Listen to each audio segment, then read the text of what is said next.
सबसे पहले तो अंकुर सक्सेना जी को धन्यवाद, जिन्होंने ये स्कैरी और वियर्ड अनुभव मुझसे इंस्टाग्राम पर शेयर किया है। अगर आपके पास भी कोई डरावना अनुभव है तो हमें लिख भेजिए, लिंक्स डिस्क्रिप्शन में है। आपकी कहानियों को मैं सच मानकर ही सुनाता हूँ। अब सुनिए अंकुर की कहानी, मेरी जुबानी। मेरा नाम अंकुर है और मैं बीटेक 4th ईयर में हूँ। मैंने अपनी ये सच्ची कहानी बहुत से चैनल को भेजी थी, पर किसी ने इसको शेयर नहीं किया।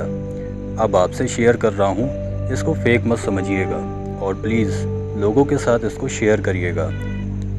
बात उन दिनों की है जब मैं फर्स्ट ईयर में था और पहली बार घर से बाहर निकला था। कॉलेज में मुझे घर की बहुत याद आती थी, इसलिए मैं अपनी मम्मी को कॉल करता था। एक दिन कॉल पर वो बीमार सी लग रही थी। उनकी आवाज़ बदली बदली लग रही थी।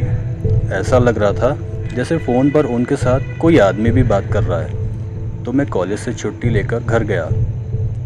घर पर पहले दिन मैं माँ से मिला तो वो ठीक लग रही थी। 2 दिन बाद जब मैं रूम में लेटा था तो मम्मी मेरे सामने होकर छत पे गई। इतना तो नॉर्मल था, पर मैंने देखा कि वो फिर से छत पर जा रही हैं। ये कैसे हो सकता था?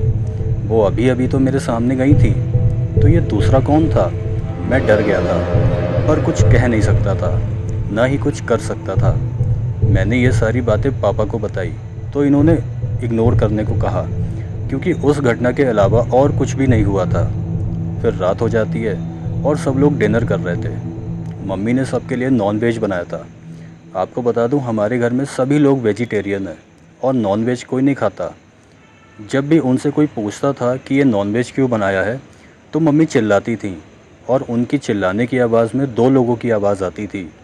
पहला तो मम्मी और दूसरा कोई आदमी।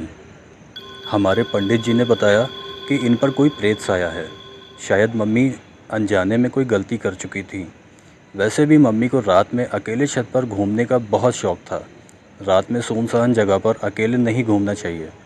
बहुत से ऐसे लोग भी घूमते हैं जो हमें नहीं दिखते। पंडित जी के कहने पर हम मम्मी को बागेश्वर धाम लेकर गए थे और तब से मम्मी ठीक हैं। I hope bed time stories channel ये स्टोरी सबको सुनाएगा।